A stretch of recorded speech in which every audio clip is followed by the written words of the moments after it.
Yeah, I did present this this morning on the noon vibe. This is more like more on that. So I was talking about the five layers that were taught to me in yoga science. Body is not just only physical, but there is an energetic body. There is a mind, and there is a knowledge and understanding, and also there is a layer that's pretty good, right? Uh, so it's a kind of uh, so it's a kind of important to understand this particular features so that we can really take care of ourselves better, right? So that's why I was talking about it. If you don't understand the effect of mind on your body, then there's a problem, right? And then if you don't understand, that is really important to know what we understand and how we deal with our bodies and minds accordingly. That's important. And if you understand that happiness is within us, and then we can always get a better idea about how to be happy by understanding the mechanics of pleasure and happiness and inner happiness, which is ancient new. So that's why they could sit one place and then go into deep meditation, be very joyful, right? That was a real fact. That is really still even now happens. People who are in deep meditation, they will be jumping, sometimes crying because they are very very joyous with it. It's not like a uh, induced by psychedelics or some other agents. It's not that. By yourself, in that silence, you really experience peace and happiness. But that's for advanced yogis, which is not what we are talking about here. We're talking about regular people, you and me, like, we just have works to do and then we have families to take care of it. But also we'll have more insight into our bodies, our breathing, our mental activities, and how our understanding of the world, and how we can elicit this unalloyed happiness from within, which is quite possible. It doesn't have to be something else, some extraordinary experience. Okay, even if you understand the role of breathing in your health, that makes a big deal. Okay, it really does make a big deal because a lot of people don't understand how much a difference it will make, right? So that's what I wanted to present here, and hopefully people will know what I'm talking about. Okay, so they talked about five layers. The one is the physical body. They call that Annamaya Kosha. And the second layer is the energy body. They call it Pranamaya Kosha. Kosha means a layer, right? And then the mental body, the thoughts and all that, they said Manomaya Kosha. And most of the people are stuck in this layer. And then fourth one is what do we understand? What is that principles that we have about life? How our civilization evolved into, we want to be ethical, moral beings, and also really do some work and then take care of our families and bear some innocent pleasures and all that. Okay, and then the final is that inner layer, inner being, which is really our seed from which we got this body and everything. So when you look at like that, it sounds so total, right? And also when you work with everything that's going on, then that becomes much more sensible. This difficulty won't be there. Our thinking somewhere and our understanding somewhere, and are we looking for happiness and joy and all sorts of things, that will probably lose its grip. So you are not going to grab at things like an octopus. And by the way, they described this because our grabbing at the world like an octopus is responsible for our problems of the suffering, right? It's pretty deep, right? but still you want to understand these layers and work every day understanding this composition of human personality, and you'll have much better chance of holistic health within yourself. Okay, that's what I wanted to present. And you start with the physical, obvious, right? But doing the physical for some fancy or just the body image, that you may grow out of it pretty soon. You will see, oh, this is really superficial. I don't want to be like that. Then what you'll do, you will take care of the body because it's more like a temple to your inward life force, right? So then you want to treat it like a temple or a church where you want to keep it solid, and you want to keep it like a tidy, and you want to keep it like really clean and all that, right? That is something happens with a lot of people, that they have reverence to the body, and then you will not put whatever you want, and you will not drink whatever you want. You will have discretion. Is this spoiling my temple, or is this spoiling my church? Something like that, which you value, would not be neglected, or would not be allowed to degenerate. So you'll start with, okay, let me move the body. Dancing is a good one because you're moving all directions, right? So it will be like that. Or you want to say, let me walk, let me take stairs, let me do physical work at home and also at workspace. But if you are a computer person and you are sitting down in front of the computer and putting all your energy through the day into the sitting, that is also frowned upon these days, and that is true. It used to be before, you are in the field and you're working as a farmer, and from there to people who are clerks and all that, they were standing at the or sitting at the desk and doing it. And now, because of the technology, we have the luxury to sit down and work, but at the same time, this could be extreme on the body. Mind may be running, but the body is stationary. That is exactly opposite to the equation that we want. We want body to move, body to be strong, and doing stuff you will be able to do that. Okay, and you want to really do as much as possible exercise wise in your function, whatever role you are. This I call functional fitness, where you don't have any weights except your own weight. You don't have a separate studio or gym or whatever. You just go to the work, and then during that work, find opportunities so that your body can move, right?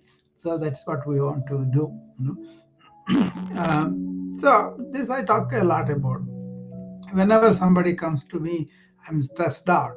First thing I will do is, are they really moving about? Are they really taking care of their body? Do they know the body? Are they in touch with the body? That means, do they know the complaints that they have, the back pains, the neck pains, the headaches, a lot of things like that, right? Of course, I'm a physician, so I'll be dealing with it routinely. But then, normal person going to work can use the workspace to walk in the corridors and taking the stairs and getting in and out of the chair several times a day, instead of sitting one time. So I kind of put my printer away from my computer so I can get up and walk there, even if I'm sitting only 1 hour. And I'll be sitting, and then when I have a phone call, I get up and talk on the phone, standing up. That kind of simple additions or inclusions into your daily routine, where you say, where I'm becoming more inactive, where I am losing out on a chance to make my body work. Have that attitude and go to work and see how many things you will discover. Because moving about, not settling down, unless you are tired and you want to rest, then do that. But then this prolonged sitting is artificial. and actually it causes pooling of the blood into the legs, causes varicose get worse, and also you can develop back pain, and so many problems are there with sitting down. So determine that, and then make your resolution that I'm not going to sit down unless and suppose you are in a meeting and everybody's sitting and you are sitting unnecessarily unless you are talking. Most of the time you can walk, you can stand, you can do everything moving around. Okay, so that is about the, of course, formal exercises are there, so many, but it should not be yo-yo. You will do sometime and then you won't do sometime. No, not like that.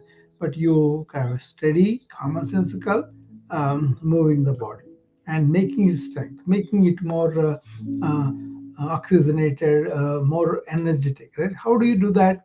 That is the second part of the layers. That is pranamaya kosha, which is the energy layer connected with the breath, right? So you, instead of having the shallow breathing, at least take 2 or 3 breaks in the day, and then do this deep breathing purposefully, and then see the benefits of it. If you are exercising, obviously at that time you want to deep breathe, right?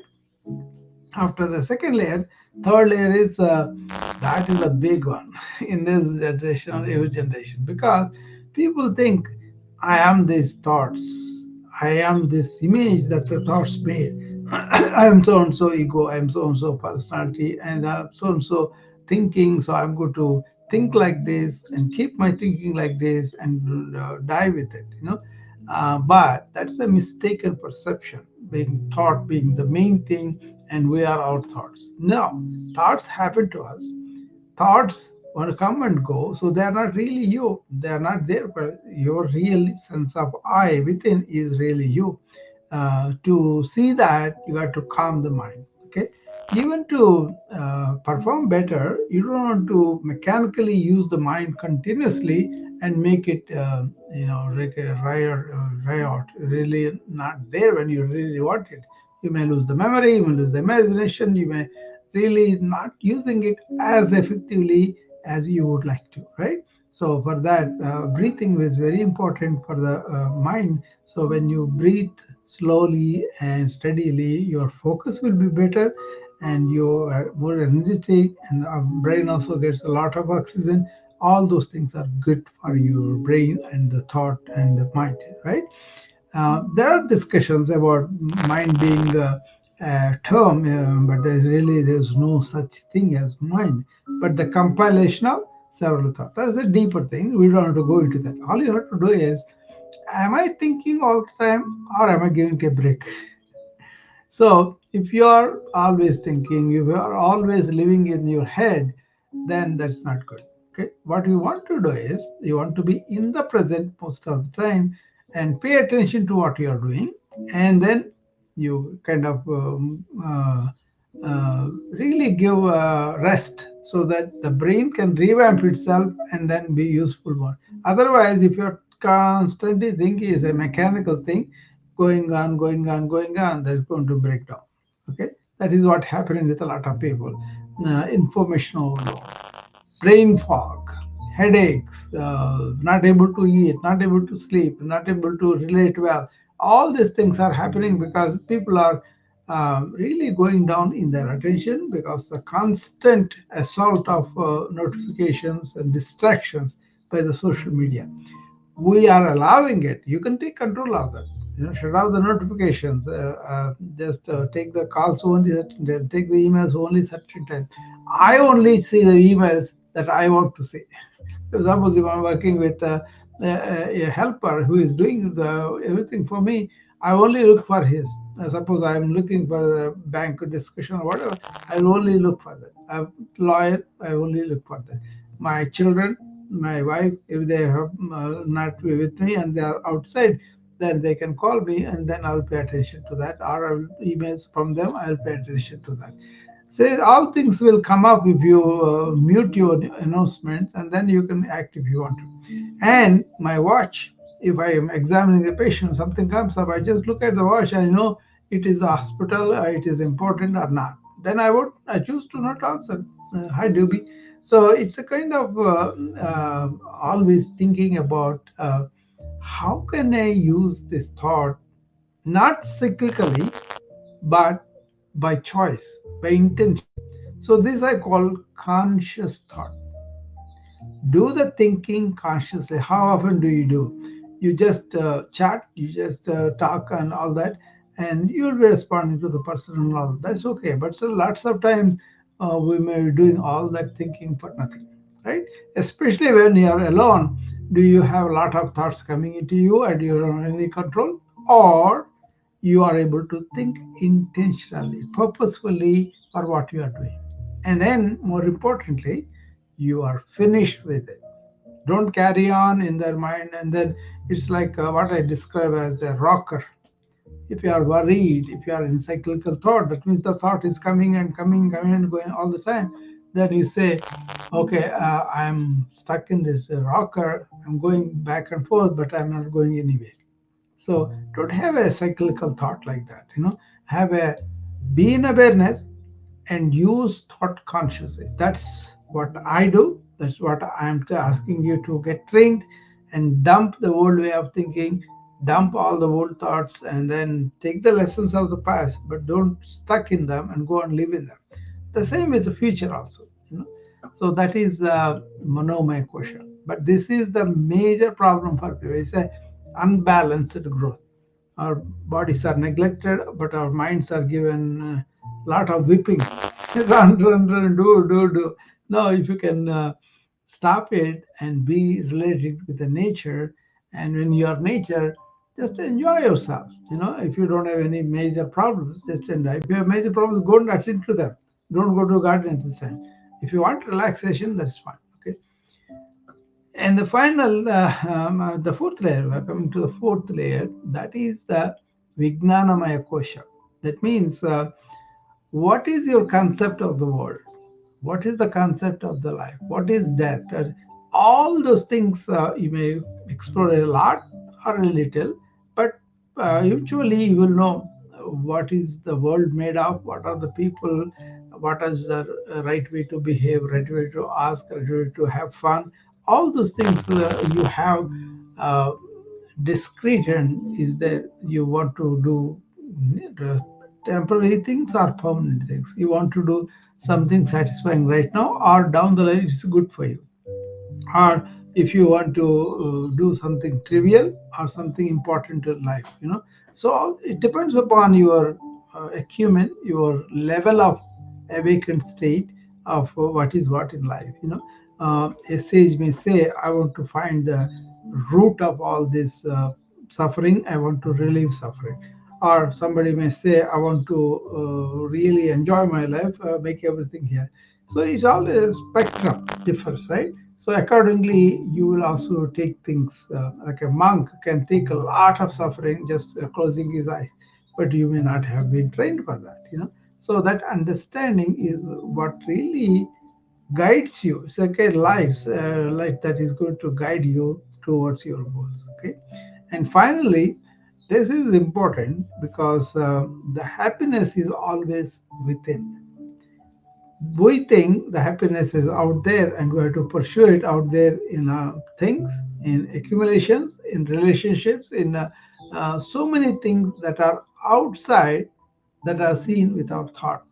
But that is a real fallacy because once you stop looking out, once you have your senses withdrawn, and then you turn inward with your uh, self and then sense what's going on there. If you don't have a chattering mind, what you end up is with your real self, which is peace itself, which is happiness itself. Okay, that's a difficult thing to understand, but you need a lot more on that than this one. But just know about that layer. That is inner happiness is unalloyed, and it can be released, and it is really you find the human life is beautiful. So that's what happens with these ancient people is that they were able to look at this inner direction and go and sit down in that inner chamber of ours where they are with this. They are not separate from it. They are it. That is it. But then once you realize I am that, then there's a big word in Sanskrit, Tattvamasi, I am that, that being the divinity. And that divinity is within me too. Not that our ego thinks I'm bigger than everybody, oh, I'm going to come and, no, not that. Actually, transcending the ego lands you in that. Okay. Uh, so every time I have come to the subject, this thing comes up. Okay, oh, if I think I'm God, I'm kind of egotistical, megalomaniac, and all that. Yeah, if you are egotistical, you will not have this joy I'm talking about. You will not have this completeness I'm talking about. Okay, so there's a lot of things like that in the ancient wisdom. There is one poem that's called Purnamadam, Purnat Purna Sistite. That means that which created me is fulfilled, complete, whole. Purna means whole, satisfied within itself, dynamic itself. It is the abundance in itself. Once you touch that abundance, all these outward things do not naturally matter to you. I think that is the biggest tragedy about not understanding ancient wisdom's emphasis or where it is. And if people only touch that,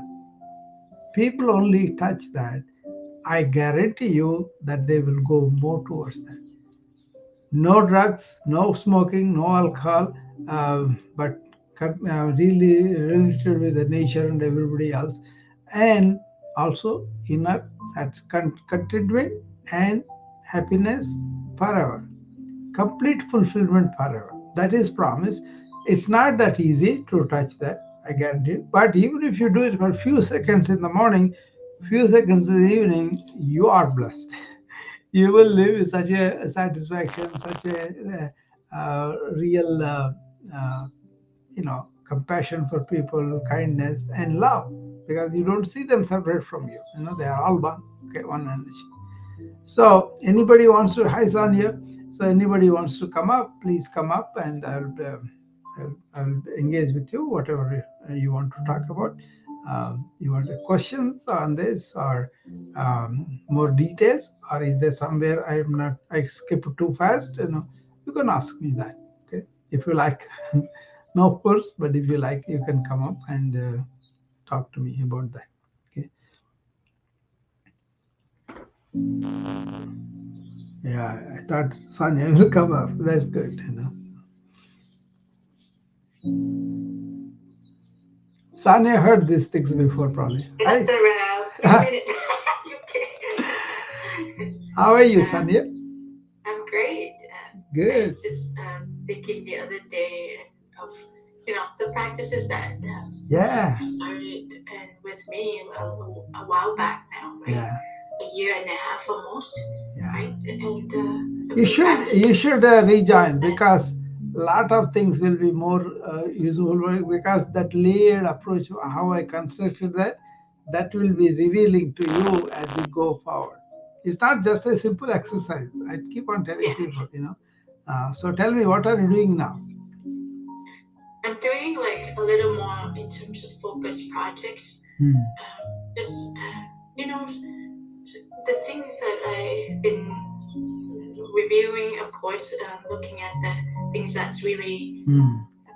significant, right? Or not.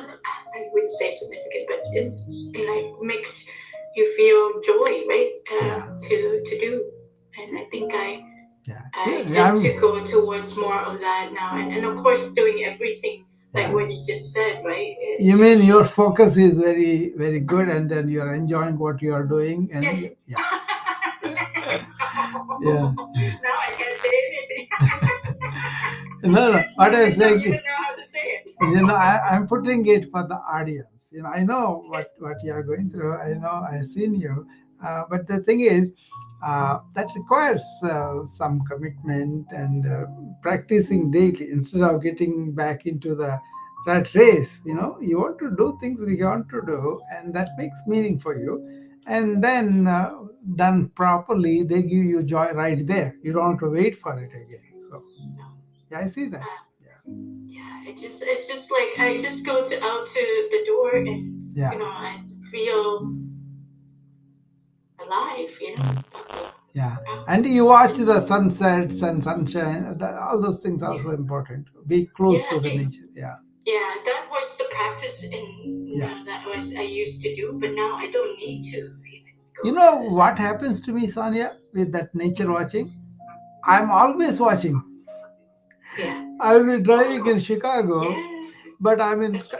in contact with that highlands they built in between. From the small plants to all the way to blooming. I watch them. Yes, yes. We see I we go melted once my in. garden a little more, right? Yeah, once in a while, right? 1 month we go, and maybe 2 months later we go. By the time the things come up, so because I'm in touch with that, I'm there. You are going out if you want to come back, Sonia. Yeah. So it's a kind of habit which is free for us. No, we don't have to really pay anything, but at the same time, it is there. The abundance is there right with us. Obviously they have done a lot of work, put these plants and nurture them and all that. But then the appearance finally, even in Clinton, my town, there are a lot of places that they do very well. So obviously our river city, so we have a lot of natural stuff. You know. Yeah. I just like really, really like appreciate that. Yeah, very good. And What about any questions on these 5 layers? I haven't, I mean, I've heard you talk about it before. Mhm. And of course, I always look at some of your, sometimes you have newsletters and stuff like that. Yeah. And so What about the balance? How do you think you are balanced in all 5 chakras?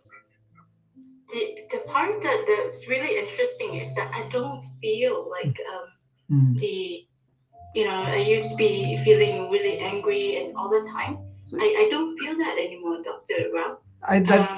That is a harmony, Sanya, that you have developed between all the 5 layers. Okay, you are moving the body, you are breathing probably deeper, and you are focused in your thinking, and your understanding has been better, and then you feel the inner joy, right? Yeah, Then all the 5 layers are balanced. yeah. You may have I'm to. always back to like the gratitude part, right? So I Very don't good. like in everything, even in the past, I might consider this situation a bad situation. I Yeah, don't. yeah. Yeah, that is the most surprising thing. And like in terms of gratitude, it's just waves of it coming out once I realize that. Yeah, to the extent of this, Sanya, uh, once you go through all this understanding, and then it leads to what's called Atyadika Dukkha Nivrutti. That means extraordinary suffering also you can transcend and be calm in that presence, and then work to resolve that instead of that affecting you. So you have Yeah, more energy and more just to work with that. yeah. The thing that you were just saying, right? How Mm. you turn like what would be considered a bad situation into Yeah, like something that will also benefit you and the people around you and everything else, right? So exactly. the thing turns around rather than absorb into You yourself. will be you will be a very good leader now, Sanya. So go and lead people. It's just like I've been resistant to that.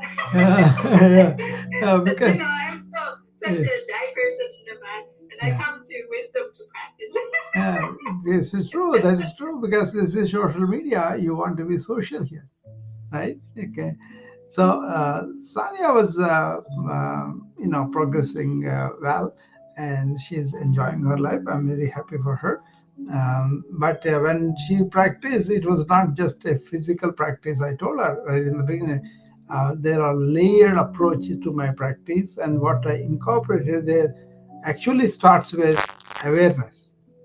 Be here and now, be aware of this 1 hour, practice that to be in the present in the morning, then carry that through the day, and at the end of the clean up your body and mind and go to sleep.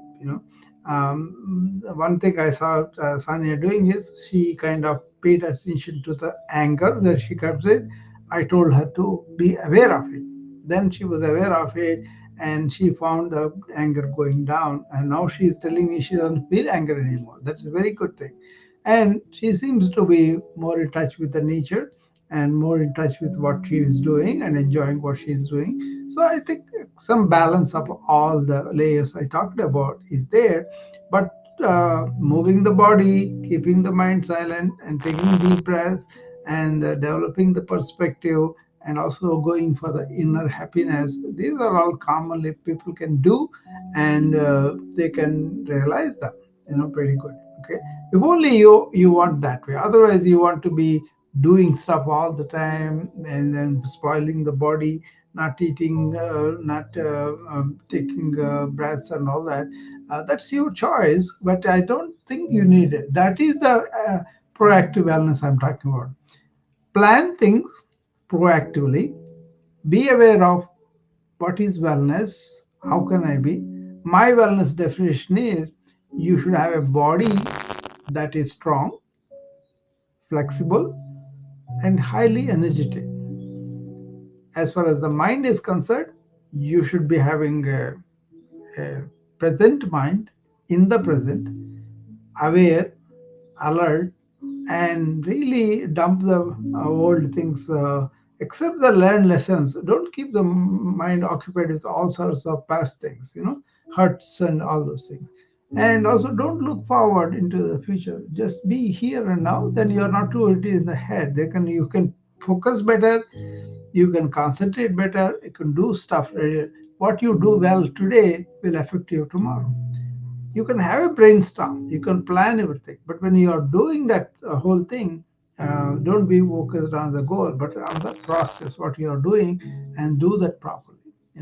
I think these kind of insights from how the ancients, I mean, managed their inner self was very educational for us, for the modern people, because this is an atmosphere where everything is going outward, and other people are with protocols, with all sorts of algorithms. They're going to rule you, and if you don't know how to use the technology, but make the technology as a tool, you can discard it at any time. You should not be dependent on that.